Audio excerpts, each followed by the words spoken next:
పెళ్ళైనా పండగైనా వేడుక ఏదైనా పట్టుచీరల ప్రత్యేక వేదిక వారాహి సిల్క్స్.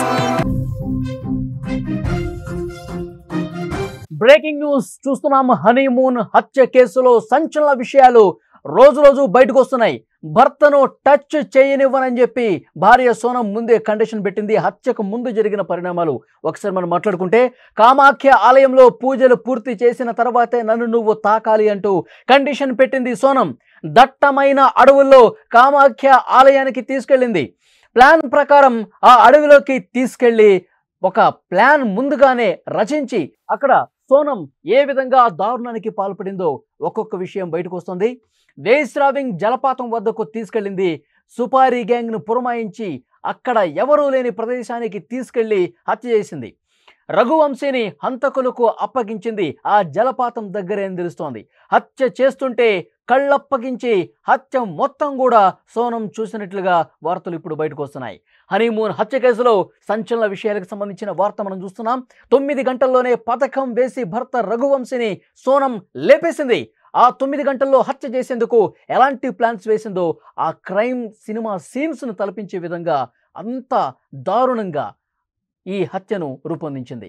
హనీమూన్లో భర్తను టచ్ చేయనివ్వలేదు సోనం. కామాఖ్య ఆలయంలో పూజలు మనం చేయాలి, ఆ పూజలు పూర్తయిన తర్వాతే నువ్వు నన్ను తాకాలి అంటూ కండిషన్ పెట్టింది రఘువంశీకి. అందుకోసం దట్టమైన అడవుల్లో కామాఖ్య ఆలయానికి వెళదామని చెప్పింది. ప్లాన్ ప్రకారం మే 23 ఉదయం 5:30 సమయంలో నోంగ్రియాట్లోని షిపారా హోమ్ స్టే అనే హోటల్ నుంచి బయటకు వెళ్ళింది. అరగంట తర్వాత చిరపుంజిలో ట్రెక్కింగ్కు బయలుదేరారు.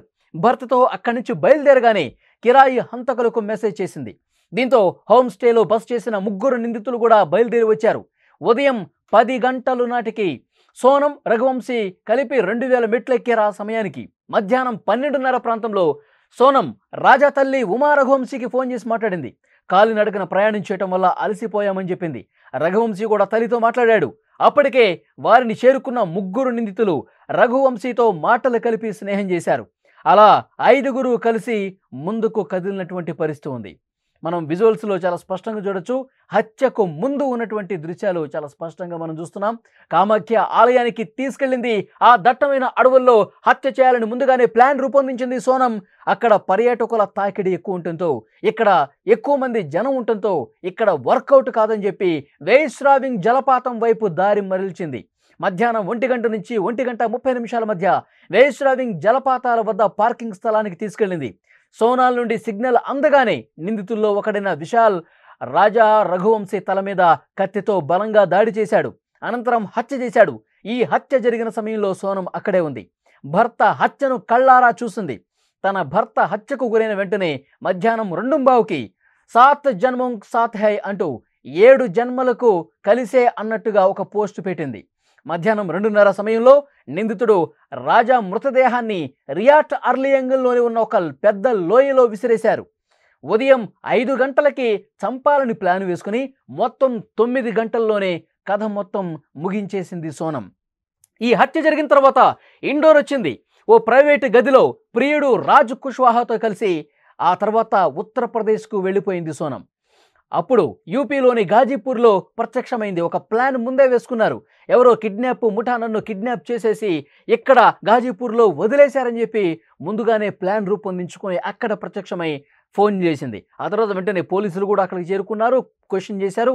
నన్ను ఎవరో కిడ్నాప్ చేసేశారు, నా తల మీద కొట్టారు, నాకు స్పృహ కోల్పోయాను, నేను లేచి చూస్తే ఇక్కడ ఉన్నానని చెప్పి ఒక డ్రామా ప్లే చేసినటువంటి పరిస్థితి ఉంది. ఇప్పుడు రఘువంశీ సోనంలకు ఈ ఏదైతే ఒక హత్య ప్లాన్ చేసినటువంటి పరిస్థితి ఉందో, రఘువంశీని అత్యంత దారుణంగా సోనం చంపించిన ఘటనకు సంబంధించి ప్రతిరోజు కూడా ఇన్వెస్టిగేట్ చేస్తూ పోతుంటే ఒక్కొక్క విషయం బయటకు వస్తుంది. ఎంత తెలివిగా ఎంత ప్లాన్ చేసి మరి రఘువంశీని వదిలించుకోవాలని కుట్ర. అంటే పెళ్ళైన తర్వాత 4 రోజులకే ఒక ప్లాన్ రూపొందించి చంపాలన్న పథకం వేశారంటే ఎంత దారుణంగా సోనం ప్రవర్తించిందనేది ఒకసారి ఇక్కడ అర్థం చేసుకోవాల్సినటువంటి విషయం. పోలీసులు ఇన్వెస్టిగేట్ చేస్తున్నారు. సోనం తన తప్పును ఒప్పేసుకుంది. ఎస్, నేనే చంపించేశాను రఘువంశీని. సుపారీ గ్యాంగ్తో మాట్లాడి నా ప్రియుడు ఎవరైతే ఉన్నారో అతనితో కలిసి నేను పథకాన్ని వేసి రాజ్ కుష్వాహా నేను కలిసే రఘువంశీని చంపేశామని చెప్పి మ్యాజిస్ట్రేట్ ముందు వాంగ్మూలం కూడా ఇచ్చినటువంటి పరిస్థితి ఉంది. పెళ్లి మే 11వ తారీఖు జరిగింది. 11వ తారీఖు వివాహం జరిగిన తర్వాత 4 రోజులకే పుట్టింటికి వచ్చింది. వచ్చి రహస్య ప్రదేశంలో ప్రియుడిని కలిసింది. నాకు ఈ పెళ్లి ఇష్టం లేదు, నీకు తెలుసు. నాకు నా భర్త రఘువంశీ అంటే ఇష్టం లేదు. అతను లేకుండా చేయాలి. అతన్ని చంపించేద్దాం, అతన్ని దూరం చేసేద్దాం, ఈ భూమి మీద లేకుండా చేసేద్దాం. తర్వాత మనం సంతోషంగా హ్యాపీగా గడపచ్చు, ఎటైనా వెళ్ళిపోయి ఉందాం. ముందు అతన్ని చంపు అని చెప్పి ప్రియుడు రాజు కుష్వాహాతో రహస్యంగా భేటీ అయి మాట్లాడింది. ఆ తర్వాత ఇద్దరు ప్లాన్ చేసుకున్నారు. నువ్వు హనీమూన్కి తీసుకెళ్ళు 20వ తారీఖున. హనీమూన్కి తీసుకెళ్ళిన తర్వాత ఎవరు లేని ప్రదేశం దగ్గరికి తీసుకెళ్ళు. నేను ఆల్రెడీ ఒక గ్యాంగ్తో మాట్లాడుతున్నా, వాళ్ళు అక్కడికి చేరుకుంటారు. ఎవరు లేని సమయంలో హత్య చేసేస్తారు. ఆ తర్వాత మనం హ్యాపీగా ఉండొచ్చు అని చెప్పి సుపారీ గ్యాంగ్తో మాట్లాడి పక్కా ప్లాన్ ప్రకారం, పకడ్బందీగా ఒక పథకం ప్రకారం రఘువంశీని చంపిన పరిస్థితుంది. అక్కడ మేఘాలయకి వెళ్ళిన తర్వాత దట్టమైన అడవుల్లో ఉన్నటువంటి కామాఖ్య టెంపుల్కి వెళ్ళాలి. అయితే పెళ్ళయి ఇన్ని రోజులైనా కనీసం తాకను కూడా తాకనివ్వలేదు రఘువంశీని సోనం. కామాఖ్య టెంపుల్లో దట్టమైన అడవిలో ఆ టెంపుల్ ఉంటుంది, నా ఇష్టదైవం. ఆ టెంపుల్ దగ్గరికి వెళ్ళిన తర్వాత అక్కడ పూజలు చేసిన తర్వాత మాత్రమే నువ్వు నన్ను టచ్ చేయాలని చెప్పి కండిషన్ పెట్టింది. ఎందుకంటే అదే రోజు రఘువంశీని చంపాలని ప్లాన్ చేసింది కదా. ఆ ఉద్దేశంతోనే ఆ పూజలు అయిన తర్వాత నువ్వు నన్ను టచ్ చేయాలని చెప్పి కండిషన్ పెట్టి ఉదయాన్నే టెంపుల్ దగ్గర తీసుకెళ్ళింది. 2000 మెట్లను నడిపించింది. అలసిపోయి ఒక దగ్గర కూర్చున్నారు. ఆ సమయంలో తల్లితో కూడా మాట్లాడించింది. ముందే ప్లాన్ ప్రకారం ఆ ముఠా ఎవరైతే ఉన్నారో సుపారీ గ్యాంగ్ ముఠాను కూడా ఆ ఆలయం దగ్గరికి, ఆ దట్టమైన అడవి లోపలికి రప్పించింది. అక్కడ ఆ టెంపుల్ దగ్గర జనం ఉండటంతో వేశ్రాంగ్ జలపాతం వైపు నడిపించింది. ఎవరూ లేకుండా చూసుకుంది. అక్కడ ఎవరు అసలు ఒక్క మనిషి కూడా మూడో వ్యక్తి లేకుండా చూసి ఆ దట్టమైన అడవి ప్రాంతంలోకి తీసుకెళ్ళి ఎవరు లేరు అని నిర్ధారించుకున్న తర్వాత ఆ గ్యాంగ్ని పిలిపించుకుని అత్యంత దారుణంగా హత్య చేయించింది. అందులో విశాల్ అనే ఒక వ్యక్తి ముందుగా ఒక బలమైనటువంటి పదునైనటువంటి కత్తి తీసుకొని తల మీద దాడి చేశాడు. ఆ తర్వాత కత్తిపోట్లు గురయ్యాడు రఘువంశీ. వెంటనే అతను చనిపోయాడని నిర్ధారించుకున్న తర్వాత ఈ ఎపిసోడ్ మొత్తం, ఈ సీన్ మొత్తం కూడా చంపే సమయంలో పూర్తిగా మొదటి నుంచి చివరి వరకు కళ్ళప్పగించి సోనం చూసింది. అతను చావాలి, అతను చస్తేనే నా ప్రియుడితో నేను సుఖంగా ఉంటాను అని చెప్పి అన్నట్టుగా తెలుస్తోంది. మొత్తం లైవ్లో హత్య మొత్తం చూసిన తర్వాత చనిపోయాడని చెప్పి నిర్ధారించుకున్న తర్వాత భర్త రఘువంశీని ఒక ఎత్తైనటువంటి లోయలో పడేసి అక్కడి నుంచి మెల్లగా జారుకుంది.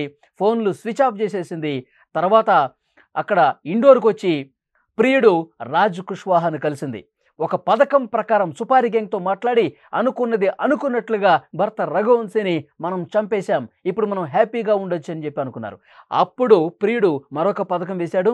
నిన్ను ఎవరో కిడ్నాప్ చేసేసి ఉత్తరప్రదేశ్లో వదిలేసినట్టుగా మనం ఇప్పుడు నాటకం ఆడాలని చెప్పి ఒక వెహికల్లో సోనంని ఉత్తరప్రదేశ్ ఘాజీపూర్కు పంపించేశాడు. అక్కడికి వెళ్ళిపోయిన తర్వాత అప్పుడు కుటుంబ సభ్యులకు ఫోన్ చేసింది సోనం. నన్ను ఎవరో కిడ్నాప్ చేశారని చెప్పి డ్రామా ఆడింది. పోలీసులకు ఇన్ఫర్మేషన్ ఇచ్చారు. అరెస్ట్ చేసిన తర్వాత ఒక్కొక్క విషయం బయటకు వస్తుంది. ఇన్వెస్టిగేట్ చేస్తుంటే మొత్తం కాల్ రికార్డు, ట్రాక్ రికార్డు మొత్తం పరిశీలిస్తే మొత్తం కూడా కక్కేసింది. నేనే పథకం ప్రకారం అమాయకుడైనటువంటి రఘువంశీని నా ప్రియుడి కోసం చంపించేశానని చెప్పి నిజాన్ని ఒప్పుకుంది. ఆ సుపారీ ముఠా ఎవరైతే ఉన్నారో వాళ్ళందరికీ డబ్బులు ఇచ్చింది, ఆయుధాలు సమకూర్చింది, మొత్తం కూడా ప్లాన్ బహిర్గతం చేసేసింది. ఇప్పుడు సోనం బ్రదర్ చెప్తా ఉన్నాడు, ఇంత దారుణమైన మనస్తత్వం ఉన్నటువంటి వ్యక్తి ఇన్ని రోజులు మా ఫ్యామిలీలో ఉందా, ఇంత నాటకం ఆడారా? ఇక్కడ ఒక విషయం క్లియర్గా చెప్పాలి. 3 సంవత్సరాలుగా ప్రియుడు సోనం వీళ్ళ కుటుంబ సభ్యులకు పరిచయం ఉంది. దీదీ దీదీ అని పిలిచేవాడు. అంటే ఇద్దరు కూడా బ్రదర్ అండ్ సిస్టర్, ఒక బాండింగ్ అందరి ముందు నటించేవాళ్ళు. అందరూ ఉన్నప్పుడు దీదీ అని పిలిచేవాడు, బ్రదర్ని ఈమె పిలిచేది.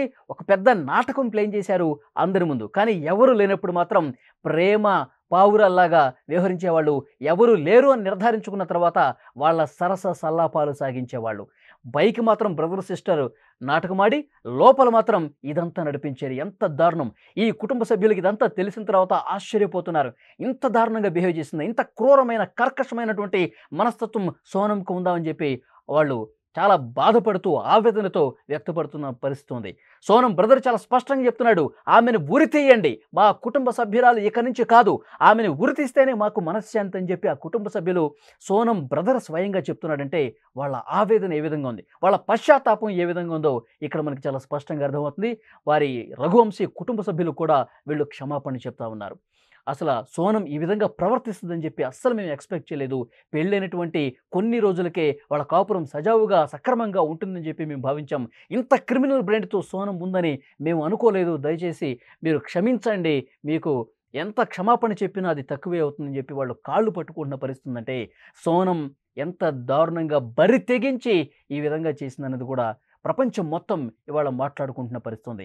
హనీమూన్ జంట ఎప్పుడైతే మిస్ అయిందన్న ఒక వార్త వచ్చిందో, అరే ఏమైంది, ఏం జరిగింది, ఏమైనా ప్రమాదంలో చిక్కుకున్నారా, ఆ లోయలో జలపాతంలో కొట్టుకుపోయారని అందరూ భావించారు. ఒక పాజిటివ్ కోణంలో ఆలోచించారు. కానీ సోనమే ఇదంతా చేసింది.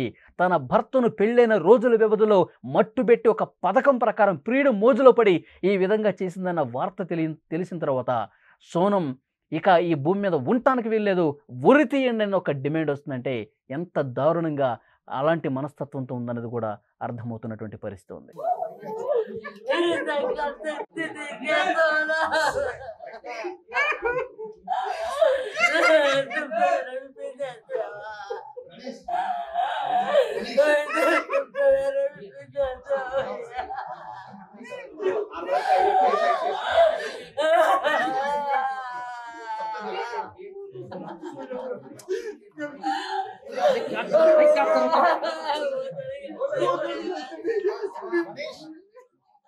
वो परमानेंटली हमेशा 24 घंटे सिर्फ दीदी दीदी बोलता था।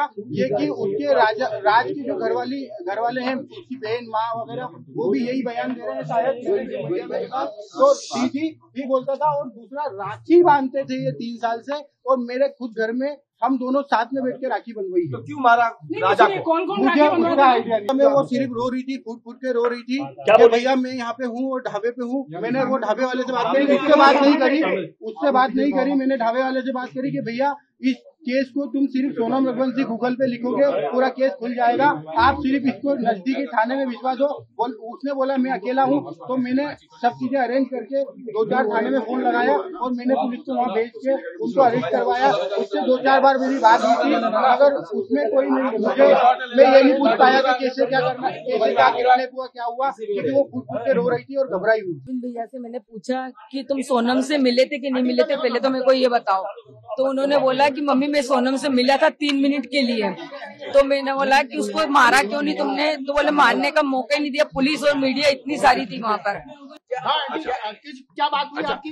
यही बोला कि सोनम को फांसी दिलवाई जाए, गोविंद भैया ने बोल के गए।